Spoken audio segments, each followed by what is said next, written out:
ನಿಮ್ಮ ಹಿರಿಯರು ಕಲಿಸಿಕೊಟ್ಟ ವ್ಯರ್ಥವಾದ ನಡವಳಿಕೆಯಿಂದ ನಿಮಗೆ ಬಿಡುಗಡೆಯಾದದ್ದು ಬೆಳ್ಳಿ ಬಂಗಾರ ಮೊದಲಾದ ನಶಿಸಿ ಹೋಗುವ ವಸ್ತುಗಳಿಂದಲ್ಲ, ಪೂರ್ಣಾಂಗವಾದ ನಿಷ್ಕಳಂಕ ಯಜ್ಞದ ಕುರಿಯ ರಕ್ತದಿಂದಲೋ ಎಂಬಂತೆ ಕ್ರಿಸ್ತನ ಅಮೂಲ್ಯವಾದ ರಕ್ತದಿಂದಲೇ ಎಂದು ಬಲ್ಲಿರಲ್ಲವೇ. ಏನ್ ಹೇಳ್ತಾರೆ ಯೇಸು ಕ್ರಿಸ್ತನು?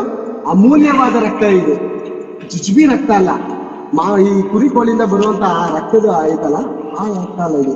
ಪರಿಶುದ್ಧವಾದ ನಿಷ್ಕಳಂಕವಾದ ರಕ್ತ, ಚಿನ್ನ ಬೆಳ್ಳಿ ವಜ್ರದಿಂದ ಬಿಡುಗಡೆ ಆಗದಿರುವಂತ ಮಹಾ ದೊಡ್ಡ ಪರಿಶುದ್ಧವಾದ ರಕ್ತದಿಂದ ಏನಾಗುತ್ತೆ ನಮ್ಗೆ ಬಿಡುಗಡೆ ಬೇಕಾ?